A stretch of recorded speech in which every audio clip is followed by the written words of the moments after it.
And I'd like to welcome you to our webinar today on age-related macular degeneration, presented by Natasha Knopf.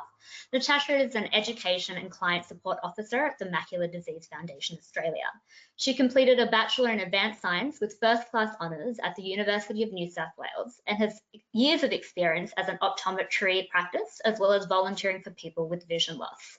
She is passionate about empowering people to take control of their eye health. Welcome, Natasha. Thanks, Nita. Just get the presentation up and running.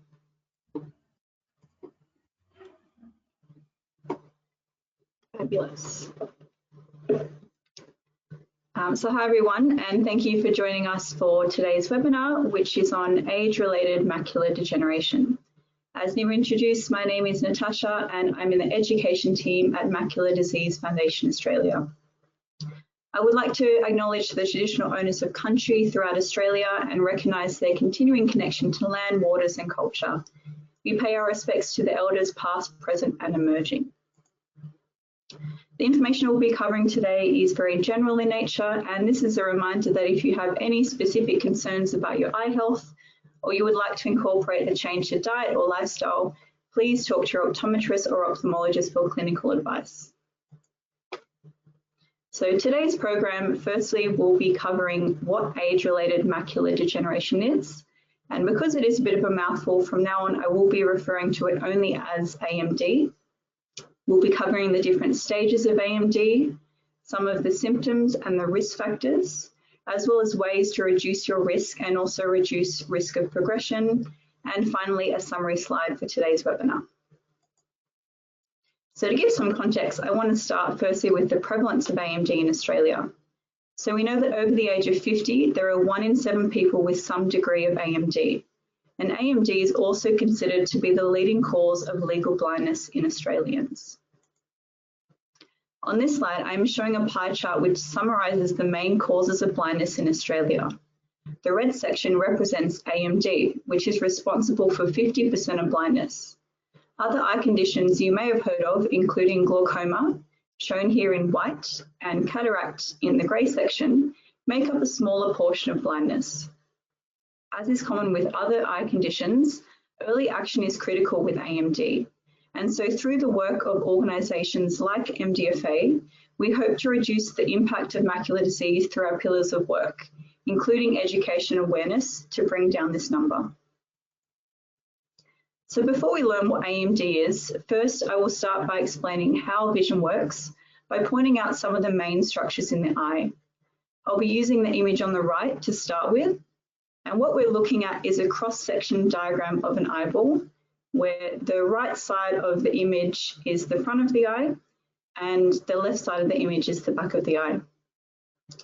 The best analogy to describe how the human eye works is a film camera. And just like a camera, our eye relies on light to create an image. Light will first pass through the front of the eye through an aperture, which is called the pupil.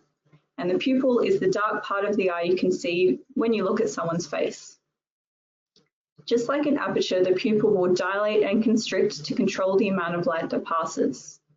After the pupil, the light passes through the lens. And the lens can change shape to focus the light. In a camera, the lens focuses the light onto a light-sensitive film.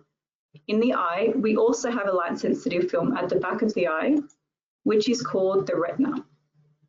The retina is made up of different cells that work together to process the light signal, and we can see in this diagram some of those layers within the retina. From the retina, a signal is sent through the optic nerve, which is the cord at the back of the eye, and eventually reaches the primary visual cortex, the area in our brain dedicated to vision. Another important part of the eye I want to focus on is the macula, which of course is in the name age-related macular degeneration. The macula is the name of the central area of retina, which the green arrow on the right is pointing to. In the image on the left, the arrow is also pointing out the macula, but we are viewing the back of the eye now from a different perspective. So we're actually looking at it through the pupil, with the macula in the middle.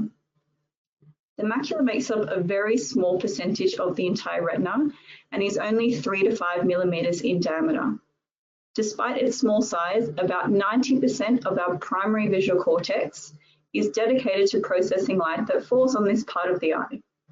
The reason for this is that the macula is responsible for our central vision, which requires a lot more brain power to do fine and detailed tasks, such as reading, driving, and detecting colours. In comparison, our peripheral retina, which is responsible for our peripheral vision, or the vision on the outside of what we're focusing on, doesn't have a high energy demand. You can probably now appreciate how critical the macula is to performing everyday tasks. In age-related macular degeneration, it is this macular area that is compromised. And in the next few slides, I will go through the different changes that can be seen. So of course, there are different stages of macular degeneration. So it's broken down into 3 different stages. The first being early, the second stage is called intermediate, and the last stage is what we call late. And late stage takes on 2 forms. The first is dry or atrophic, and the second form of late stage is wet or neovascular. So first I will start with early and intermediate AMD. So the diagram I am showing here is another cross section of the eye, but we've zoomed right in to show some of those layers within the retina. The top half of the diagram is the retina, and we can see the bottom half shows blood vessels. The way these two work together is that the blood vessels supply the retina with nutrients to keep it functioning and also collecting any waste products. In AMD, there is a breakdown in this transfer of waste products, causing the waste product to build up within the retina. This waste product, shown here in yellow, is called drusen and is the first sign of change associated with AMD. On this slide, we have 2 photos of the back of the eye, which are similar to the first image I showed you. However, these photos now have signs of AMD. Starting with the image on the left, there are small yellow flecks across the macular area, pointed out by the arrow. This is the drusen we saw in the earlier diagram building up within the retina. Oh, sorry. The left image is someone with early AMD. The image on the right is intermediate AMD, and the only difference is that the drusen are larger and more in number, all closer to the central macula. So the take-home message from this slide is that although the changes might be clear from these photos, people with early and intermediate AMD often do not have any changes to their vision. The only way to know if you have the early or intermediate stages is if you are regularly visiting an eye care professional, like an optometrist, to monitor your vision. They'll examine your macula and may use what's called a fundus camera to take a photo to compare changes between visits. So now let's move on to the late stage. So one form of late stage is dry or atrophic AMD. Dry AMD is a slow form of the disease where changes to the back of the eye happen gradually. The photo on this slide is showing areas of atrophy across the macula, which are areas of lost retina. These atrophic areas come about due to gradual damage of the retinal cells over time. Areas of atrophy would correspond to areas of missing vision. People with dry AMD would have differing degrees of vision loss depending on the location of this atrophy. But remember, as AMD only affects the macula, only central vision is affected. The other form of late stage is wet or neovascular AMD. Neovascular is a term that means new blood vessels. On this diagram, new blood vessels have started to grow under the retina. The consequence of this new blood vessel growth is that these new vessels can easily break, which results in blood and fluid leaking and affecting vision. On this fundus photo, we can see blood and fluid leakage in the macular area. And unlike dry AMD, wet AMD can occur very quickly and will cause a sudden change in vision. Fortunately, there is a treatment for wet AMD, but for the best outcome, treatment needs to be started as soon as the change is detected. The treatment aims to stabilize and maintain vision rather than restore the vision that's already lost, and so that's why there's that urgency. The message to take away from this slide is that not only are those regular visits to the eye health professional important, but you should be diligent to pick up on any vision changes in between these appointments. The best way to detect sudden but often subtle vision changes is by using what we call an Amsler grid, which I will discuss on a later slide. Another important takeaway point is that wet AMD can occur even if you have dry AMD or if you've been told you have mild changes. So what are the common symptoms associated with AMD? The first symptom is general difficulty with reading, where text appears blurry and sentences and words may appear broken. Another symptom is straight lines appear bent, distorted, or wavy. A common scenario is someone noticing their bathroom tiles suddenly looking warped or bending in telegraph poles. The third symptom is parts of your central vision appearing missing, blurry, or black. Problems with recognizing faces or facial expressions can be common complaints associated with this symptom. And with all these symptoms, it is possible to have one or a combination. And remember, no change in vision should be dismissed. Now moving on to the risk factors. So what are risk factors for developing AMD? So we know, indicated by the name, that age is really one of the strongest risk factors, with 1 in 7 people over 50 being diagnosed and the risk increasing with age. Family history of AMD is another strong risk factor. If you have a parent or sibling who has AMD, there is a 50% risk you may also get the condition. If you have been diagnosed with any stage of AMD, you should inform your kids and also your siblings. Unfortunately, these are the 2 risk factors we can't change, but now let's look at what we can do to reduce our risk of getting AMD, but also reduce the progression. Comprehensive eye exams are a key part of early detection and early action. Only by going to an eye care professional will you know that you have early changes associated with AMD, as remember, those early stages don't present with any symptoms. If you have risk factors for any other eye diseases like diabetes, high blood pressure, or a family history of other eye disease, your eye care professional will also monitor you for changes associated with these conditions. Generally, it is recommended that you visit an optometrist once every 2 years, but your optometrist will let you know if you need to see them more often. If they detect signs of change, you may be asked to come back more frequently. It is also important to remember that any changes to vision shouldn't be considered a normal part of getting older. And as soon as you notice a change to your vision, see your eye care professional as soon as you can. In between your regular appointments, you should be monitoring your vision using an Amsler grid. The Amsler grid is a grid with a small black dot in the center. And an example is shown here on the slide. To use the grid, you should test each eye separately by using your hand to cover the eye. Then, testing the uncovered eye, focus on the dot in the center. If you notice distorted or wavy lines, part of the grid missing, black, or even blurry, you should make an appointment to see your eye care professional. A sudden change in vision requires urgent attention. If you have been diagnosed with any stage of AMD, you should be doing this test every day. If you have one of the risk factors, such as age, or you have a family history of AMD, you should be using the grid once a week. And remember, the Amsler grid doesn't replace regular eye exams with your eye care professional and shouldn't be used as a diagnostic tool. A healthy lifestyle is vital to eye health. So smoking is another strong risk factor for developing AMD. If you are a current smoker, your risk of developing AMD increases by 3 to 4 times. You're also more likely to develop AMD changes younger and are more likely to develop the late stage.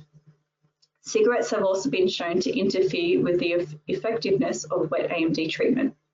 It's important for a person who smokes to find a way to quit smoking, as it's never too late. The second message to maintain a healthy lifestyle is controlling your weight through regular exercise. Activities like walking, swimming, Tai Chi, yoga, and exercise classes run by local community services are a great way to incorporate regular exercise into your daily routine. And when you are outside, make sure you're also wearing UV protective sunglasses and a wide brim hat. Certain foods have been shown to be good for reducing risk, but also reducing the risk of progression. The first food group is dark leafy green vegetables, which contain an antioxidant called lutein. Kale, spinach, and silver beet contain the highest concentrations of lutein and should be consumed every day. Other vegetables like Brussels sprouts, lettuce, corn, and even eggs contain lutein, but again in smaller concentrations. If you aren't able to consume enough lutein or certain medications mean you can't consume these vegetables, you can consider a lutein supplement. However, where possible, the natural source is best. Oily fish is high in omega-3 fatty oils, and fish like salmon, anchovies, herrings, mackerel, and sardines are great sources of omega-3. The recommendation is 2 to 3 times a week. A handful of raw and unsalted nuts a week has also been shown to be beneficial for AMD, including things like Brazil nuts, cashews, and almonds. The balanced diet should also contain a variety of coloured fruit and vegetables daily. So oranges, for example, contain vitamin C, which is another key vitamin for macular health. And a recent study has shown that eating oranges regularly can reduce the risk of AMD onset.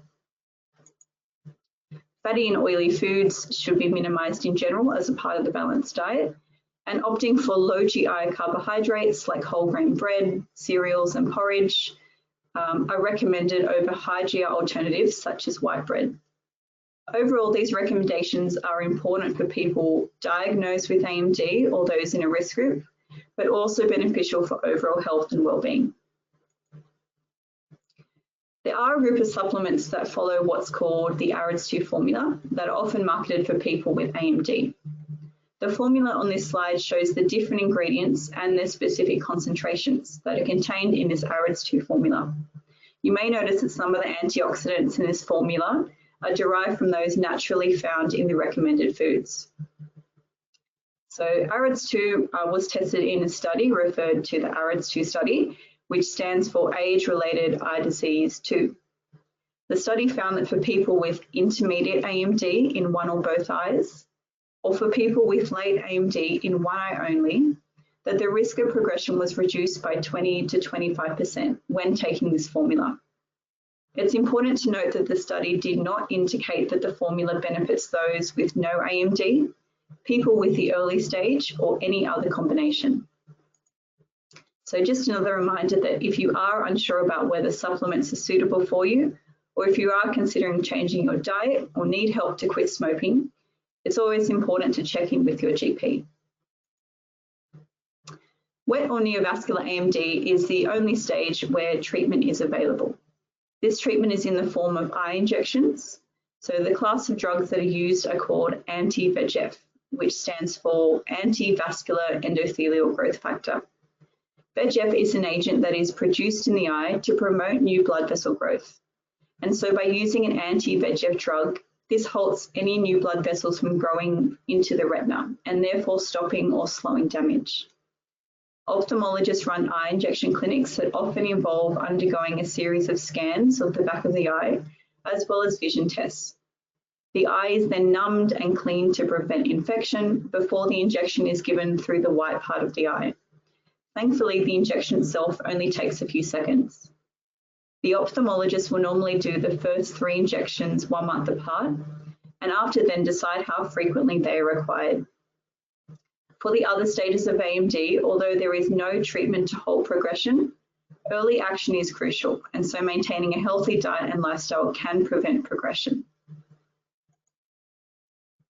So that's pretty much it in terms of the AMD summary. So to summarize some of the main takeaway points from this webinar, number 1, we have to have regular eye exams, either at your optometrist or ophthalmologist, and as often as they are recommended. And if you are getting eye injections, really important point I forgot to mention before, please don't skip any eye injections and have them as often as they are required.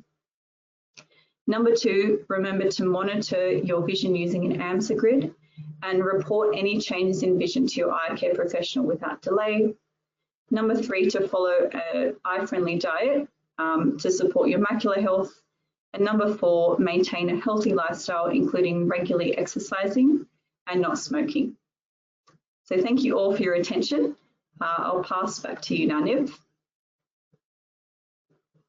Thanks so much, Natasha, for that. That was really great. Thank you. I'll share my screen as well. Okay, excellent. So if you have any questions about anything that Natasha spoke about, you can, of course, ask us and we can answer them pretty soon. So the way you do that is by pressing on that questions icon, typing your question into the white box and then pressing send.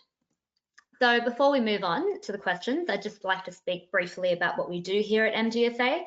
So our goal is to reduce the incidence and impact of macular diseases, and we do this through a number of pillars. The first in prevention and early detection. So we provide accurate, current and ongoing information. Just last year, we reached almost 7,000 people doing talks just as this one. We aim to raise awareness of macular diseases and encourage people to get their eyes tested regularly for early detection. Another is in supports and services. We provide support for all patients and facilitate access to other support services as well. Our aim is to support people living with macular diseases to continue to live well.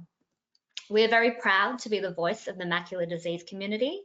It is our privilege to advocate for the very best interests of the macular community and to ensure that they continue to live well and have access to the supports and services required to do so. And lastly, of course, research and data. 100% of funds donated to research go into our research grants program, and since 2011, we've given almost $4 million to 21 different research projects. We aim to promote research for better health outcomes, and our CSI surveys inform what we do and provide an evidence base for stakeholders and decision makers. So now this is how we can help you. So you can give us a call on our toll-free national helpline number, which once again is 1-800-111-709 for any questions you might have. Not just about AMD, but if you have a question about diabetic eye disease or how My Aged Care works, we can help you out as well. If you have someone who doesn't speak English as a first language, we can also provide translated materials. Speaking of, we do have a wealth of resources that we're able to send out to you for free, and you can view all of our resources on our website, which is www.mdfoundation.com.au. So I can see that we have quite a few questions coming in. So I might bring back Natasha and we'll go through a couple of your questions. All right, Natasha, are you ready to go? Yes, ready to go. So are carrots good for eye health too? So I did mention that coloured fruit and veggies were great for eye health. There was a bit of a myth which came out of the Second World War that carrots give you night vision. And so carrots aren't bad for your eyes, but they certainly won't improve your night vision by any means. Okay, so better to stick to the food that you mentioned. Stick to the ones that I mentioned, yeah. But definitely carrots as a part of a balanced diet. Yeah, exactly. Another question is, how do I know which stage of AMD I have? Okay, so just based on all the information I went through, it's probably best that you check in with an eye care professional like an optometrist to start with, and they will be able to take those photos of the back of the eye, which we went through on those earlier slides, and they'll be able to determine what stage of AMD you have. So remember, for the early and intermediate stages, you won't have any changes to vision. But if you have the later stage, such as dry or wet, you're more likely to have some kind of vision loss there. Yeah, excellent. Another question, is extra virgin oil considered a good dietary option in AMD prevention? So the diet that's recommended is, well, the recommendation is reducing any oil intakes. But if you do opt to use oils in cooking, definitely olive oil is the healthier variety. Okay, great. Can you use olive oil in your salads as well as a salad dressing? Yeah, certainly. As long as you're not using liters of oil, that should be fine. So it is all within reason, definitely. Great. Another question is, where can I get an Amsler grid? Okay, so you can definitely call the number that's on the screen, and Macular Disease Foundation can post a magnetized Amsler grid out to you for free. Yeah. Yeah, and that's probably the best way. So I have spoken to some people on the helpline who often Google the Amsler grid and test their vision on an Amsler that they have on their screen, which is fine, except it is probably better to use the printed out version, as the printed out version is quite size specific. And you will note that the instructions on there say that you have to hold the grid at a certain distance. And so having the right size and having the grid at the right distance is probably easiest with the printed version. Great. So you can definitely come to MDFA for that. Excellent. It's a good time to also let everyone know that you are able to receive these resources from us today. So we do have a feedback survey that I'll mention pretty soon. And in there, you can opt for quite a few of our resources. And one of those does also include the Amsler grid. Excellent.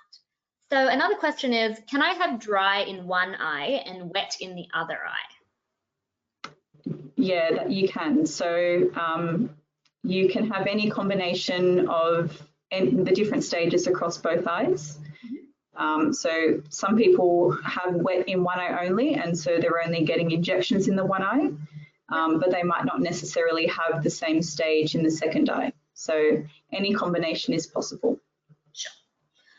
This is, could you please repeat what age does in the age-related macular degeneration? When does it begin? So is it over 50? Is that normally when the signs of macular degeneration begins? Yeah, so as I mentioned, age is one of the strongest risk factors. And so it is really just a risk factor. So you're more at risk. So in fact, 1 in 7 people over 50 have some stage of AMD. But that's not to say people don't get it before the age of 50. You're just more likely to get it after that point. Yeah, excellent. And then a couple more questions. I have early AMD and I'm 54 years old. On average, how long will it be until I see symptoms, and will it always progress to a worse condition?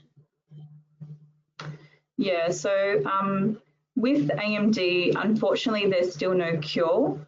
And so there's really no way to actually halt it and prevent, you know, with certainty any progression in the condition. That's not to say that you will experience vision loss, so it is different for everyone. And then I guess that answers the question, you know, how long will it be until you develop vision changes?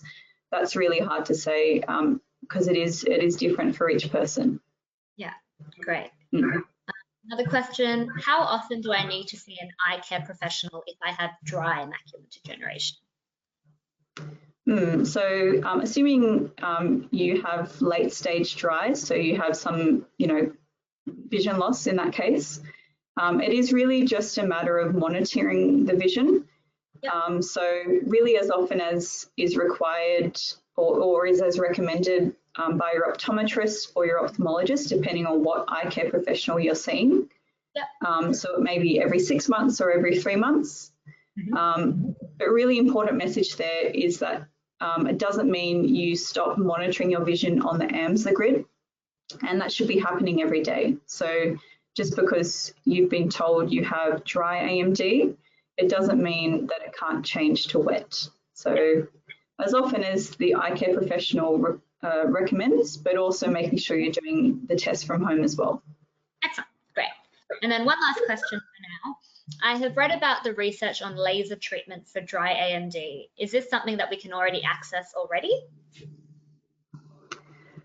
So the laser treatment for dry AMD, there were some clinical trials looking at laser to actually stop the buildup of the drusen or stop it from getting any larger.